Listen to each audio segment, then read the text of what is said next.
अस्सलाम वालेकुम, मेरा नाम डॉक्टर माहीन है। आज हम साइकाइट्रिक इंटरव्यू के हवाले से बात करेंगे कि साइकाइट्रिक पेशेंट्स का इंटरव्यू किस तरीके से लेते हैं, उसको आगे कैसे लीड करते हैं और उसकी एंडिंग किस तरीके से करते हैं।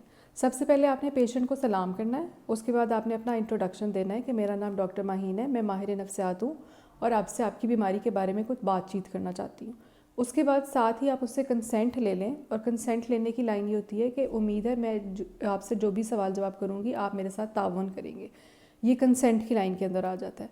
साथ ही आपने उसको ये श्योरिटी देनी है कि जो भी बात होगी वो मेरे और आपके बीच में रहेगी, आपकी इजाज़त के बगैर किसी और को नहीं बताई जाएगी।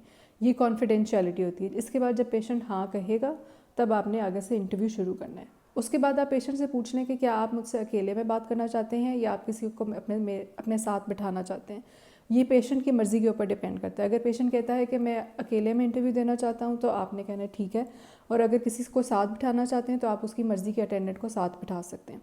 उसके बाद आपने पेशेंट से पेशेंट का इंट्रोडक्शन लेना है कि आपका नाम क्या है, आप कहाँ से आए हैं, क्या उम्र है आपकी, शादीशुदा हैं, गैर शादीशुदा हैं, कितना पढ़े लिखे हैं, क्या जॉब करते हैं, और इस तरह से आपने उसकी, ताकि ये आप थोड़ी सी रेपो बिल्डिंग हो सके। उसके बाद आपने पूछना है कि ऐसी क्या वजह हुई है जो आपको यहाँ पे आना पड़े। आपने कभी भी ये नहीं कहना है कि क्या मसला हुआ है, मसले का लफ्ज़ यूज़ नहीं करना, इससे पेशेंट ऑफेंड हो जाते हैं। ख़ासतौर पे जो साइकोटिक पेशेंट होते हैं वो तो कहेंगे मुझे कोई मसला नहीं है। तो आपने टर्म ये यूज़ करनी है कि ऐसी क्या वजह हुई है जिसकी वजह से आपको यहाँ पर आना पड़ा है।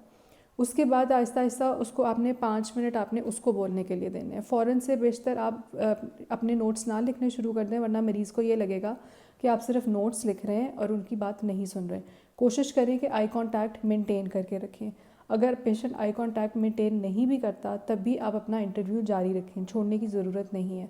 आप उसके उसी दौरान आप उसका अपीयरेंस बिहेवियर भी देखते रहें, ताकि आपके साथ साथ मेंटल स्टेट एग्जामिनेशन का जो पार्ट होता है जिसके अंदर हमने अपीयरेंस बिहेवियर देखना होता है पेशेंट का, कि कोई साइकोमोटर रिटार्डेशन आ रही है, कोई एजिटेशन आ रही है। जो डिप्रेस्ड पेशेंट होते हैं वो मुँह नहीं ऊपर उठाएंगे। जो एंग्जाइटी के पेशेंट होते हैं वो सारा वक्त या अपनी टांग हिलाते रहेंगे या हाथ हिलाते रहेंगे या बिल्कुल ही चेयर की एज पे बैठे रहेंगे। तो ये सारी वो बातें हैं जो हमने खुद अपीयरेंस एंड बिहेवियर के ऊपर नोट करनी होती हैं। उसके बाद 5 मिनट आपने पेशेंट को खुद बोलने देना है। फिर उसके बाद आहिस्ता आहिस्ता आपने उसकी लीड की तरफ जाते जाना है कि जिस तरीके की तरफ वो लेके जा रहा है। लेकिन आपने जो इंटरव्यू का होल्ड है, जिसको हम स्टीयरिंग व्हील कहते हैं, वो आपने अपने हाथ में रखना है, क्योंकि एग्ज़ाम के दौरान में आपके पास सिर्फ 45 मिनट्स होते हैं, जिसके अंदर आपने पूरी हिस्ट्री भी लेनी होती है और एग्जामिनेशन भी करना होता है। अगर आप सारा कुछ मरीज़ के ऊपर चले जाएंगे तो और आपके हाथ में कुछ नहीं रहेगा, आपके बहुत सारे क्वेश्चंस मिस हो जाएंगे। दूसरा इंपॉर्टेंट बात ये कि आप अपने जहन में एक, जैसे निमोनिक होता है या कोई स्कीम होती है, आप वो बना के रखें कि किस तरीके से आपने हर चीज़ को रूल आउट करना है। डिप्रेशन के साथ या बाइपोलर को रूल आउट कर लें। उसके बाद फिर आप साइकोटिक सिम्टम्स के ऊपर आ जाए, बाइपोलर के बाद फिर कन्वर्जन के सिम्टम्स के आ जाएँ, फिर ऑर्गेनिसिटी के ऊपर आ जाएँ। इस तरह से करके आपके जहन में एक स्कीम होनी चाहिए। उस स्कीम के अकॉर्डिंगली आपने सारी चीज़ें के सवाल अपने पूरे करने हैं। इस दौरान अगर पेशेंट चुप हो जाता है या पेशेंट रोने लग जाता है तो आपने उसको बाकायदा, आपने ख़ुद भी अपना इंटरव्यू रोक देना है और उसको थोड़ा सा वक्त देना है। 30 सेकंड तक का वक्त देना है। आप उसको टिश्यू पेपर ऑफ़र करें और उसके बाद 30 सेकंड तक आप उससे आई कांटेक्ट मत करें। आप, क्योंकि कोई भी नहीं चाहता कि वो रो रहा हो और आप उसको देखें। आप उसको थोड़ा सा वक्त दें और उसके बाद जब थोड़े से वक्त के बाद खामोशी के बाद आप उससे पूछें कि आप आगे बात करना चाहती हैं या आप आगे बात करना चाहते हैं, तो हम आगे इंटरव्यू कंटिन्यू करते हैं। यूजुअली पेशेंट्स कह देते हैं कि जी आप बात करें, हम तैयार हैं बात करने के लिए। उसके बाद फिर आप दोबारा से उनसे बात करना शुरू करें। फिर बीच में बाज़ दफ़ा ऐसा होता है कि बाज़ दफ़ा पेशेंट फिर बीच में रुक जाता है कि कोई अपना स्ट्रेस बताते वक्त वो अक्सर पेशेंट्स चुप हो जाते हैं। उस वक्त आपने कॉन्फिडेंशियलिटी को दोबारा से इंश्योर कराना है कि जैसा कि मैंने आपको पहले कहा था कि जो भी बात होगी वो हमारे बीच होगी, आपकी इजाज़त के बगैर किसी और को नहीं बताई जाएगी। इसलिए जो भी बात है वो आप खुल के बता सकते हैं। इस तरह से आपने पेशेंट को कंटिन्यू लेके जाना है, उसके आगे आगे कंटिन्यू इंटरव्यू करते जाना है। मेन मसला हमारा आता है जब हम साइकोसेक्सुअल हिस्ट्री लेते हैं, स्पेशली अगर ऑपोजिट जेंडर है तो उसके लिए हमें और ज़्यादा मुश्किल होता है। उस टाइम पे आप पेशेंट को दोबारा से कॉन्फिडेंशियलिटी इंश्योर करवाएं, चाहे आपको 2-3 दफ़ा करवानी पड़े, कि जो भी बात होगी वो मेरे और आपके बीच रहेगी। और मैं समझ सकती हूँ कि ये काफ़ी ज़ाती नौयत के सवालात हैं, लेकिन हमारे लिए ये इंटरव्यू में पूछने ज़रूरी हैं, क्योंकि ये हमारी इससे हम बीमारी की डायग्नोसिस में हमारी मदद करेगा। इस तरीके से आप कहेंगे तो पेशेंट के अंदर कॉन्फिडेंस आएगा, पेशेंट को आपकी बात समझ में आएगी और वो आपको खुल के आपको सारी बातें कर सकेगा। इसके अलावा आपने जब इंटरव्यू स्टार्ट करना है तो आपने पेशेंट को बताना है, ये भी साथ में बताना है कि वक्त की कमी की वजह से हो सकता है मुझे आपकी बात बीच में काटनी पड़ जाए, इसके लिए मैं पहले से ही माजरत खाऊं, क्योंकि आपके पास उतना टाइम नहीं होता कि आप उसकी सारी बात सुनें। बास पेशेंट अपने स्ट्रेसर बताना शुरू करते हैं तो वो फिर चुप ही नहीं होते। तो आपने कोशिश यही करनी कि स्टीयरिंग व्हील आपका आपके हाथ में होना चाहिए और आपने पेशेंट को लेके आगे चलना है। उसके बाद आपने कोशिश ये करनी है कि पेशेंट से हायर लेवल के ऊपर ना बैठें, पेशेंट का और आपका लेवल सेम होना चाहिए, ठीक है। कोई भी ऐसी बात ना करें, कोई भी ऐसा लफ्ज़ यूज़ ना करें जिससे आपका पेशेंट ऑफेंड हो जाए। स्पेशली बीमारी का लफ्ज़ यूज़ ना करें, क्योंकि जो साइकोटिक पेशेंट होगा वो ये कहेगा कि मैं तो बीमार नहीं हूँ, मैं तो बिल्कुल ठीक हूँ। तो आपने उससे हमेशा ये पूछनी ऐसी क्या वजह हुई जो घर वाले आपको यहाँ पे लेकर आए, ऐसी क्या वजह हुई जिसकी वजह से आपको गुस्सा आ गया, क्या घर में सूरत हाल पेश आई थी जिसकी वजह से ये सब कुछ हुआ।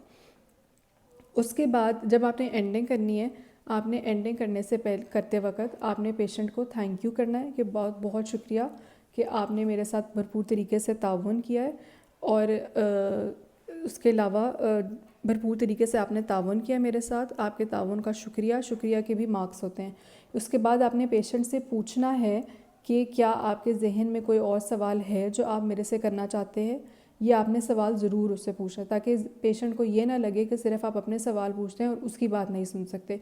और ये सब करते हुए आपने कोई जल्दी नहीं करनी, आराम आराम से स्लो स्लो करके चलेंगे, पॉइंट के ऊपर चलेंगे, टू द पॉइंट चलेंगे तो आपका इंटरव्यू विद इन टाइम पे ख़त्म हो जाएगा।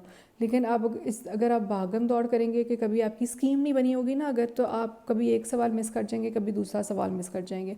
और इस स्कीम के थ्रू, जब आप इस स्कीम के थ्रू चलेंगे तो आपका आधे से ज़्यादा एमएससी पूरा हो जाता है, और एंड पे जो रह जाता है एमएससी में वो फिर हमारे पास सिर्फ कॉग्निटिव फंक्शंस रह जाते हैं और इंसाइट के सवाल रह जाते हैं। तो इस तरीके से आपने साइकाइट्रिक इंटरव्यू को लेकर चलना होता है। ये बाकी इंटरव्यू से थोड़ा सा जैसे मेडिसिन का इंटरव्यू होता है उसमें जल्दी जल्दी की होती है कि अब ये सारे सवालात उस तरह से रूल आउट करने होते हैं। हमने आराम आराम से पेशेंट को कंफर्टेबल करके, ताकि कोई भी बंदा आता है किसी अजनबी को एकदम से अपनी सारी स्ट्रेसेस की बातें नहीं बताता, स्पेशली साइकोसेक्सुअल हिस्ट्री कोई बंदा आपको आके फ़ौरन से नहीं बताएगा। इसलिए आपका मकसद, मेन मकसद ये होना चाहिए कि आप पेशेंट को कंफर्टेबल करें, उसको कॉन्फिडेंशियलिटी इंश्योर करें, उसका कंसेंट लें, और उसके बाद ये सब कुछ करें। इस दौरान आपने अपने पोस्चर को भी नॉर्मल रखना है, बहुत ज़्यादा अकड़ के नहीं बैठना, पेशेंट को लगे कि आप थोड़े से पेशेंट की तरफ झुके हुए हैं ताकि आपकी गौर से बात सुन रहे हैं। एक चीज़ होती है पैराफ्रेजिंग।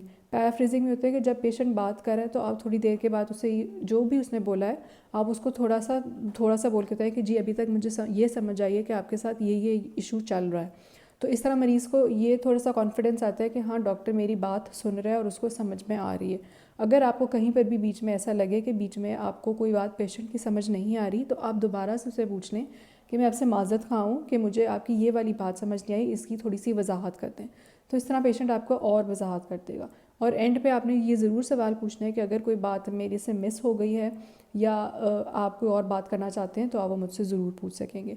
इसके अलावा और जिन टॉपिक्स पे आप बात करना चाहते हैं हमारी इन वीडियोज़ के थ्रू, वो आप हमें कमेंट सेक्शन में ज़रूर लिख के बताएं ताकि हम उसके ऊपर वीडियोज़ बना सकें। Thank you.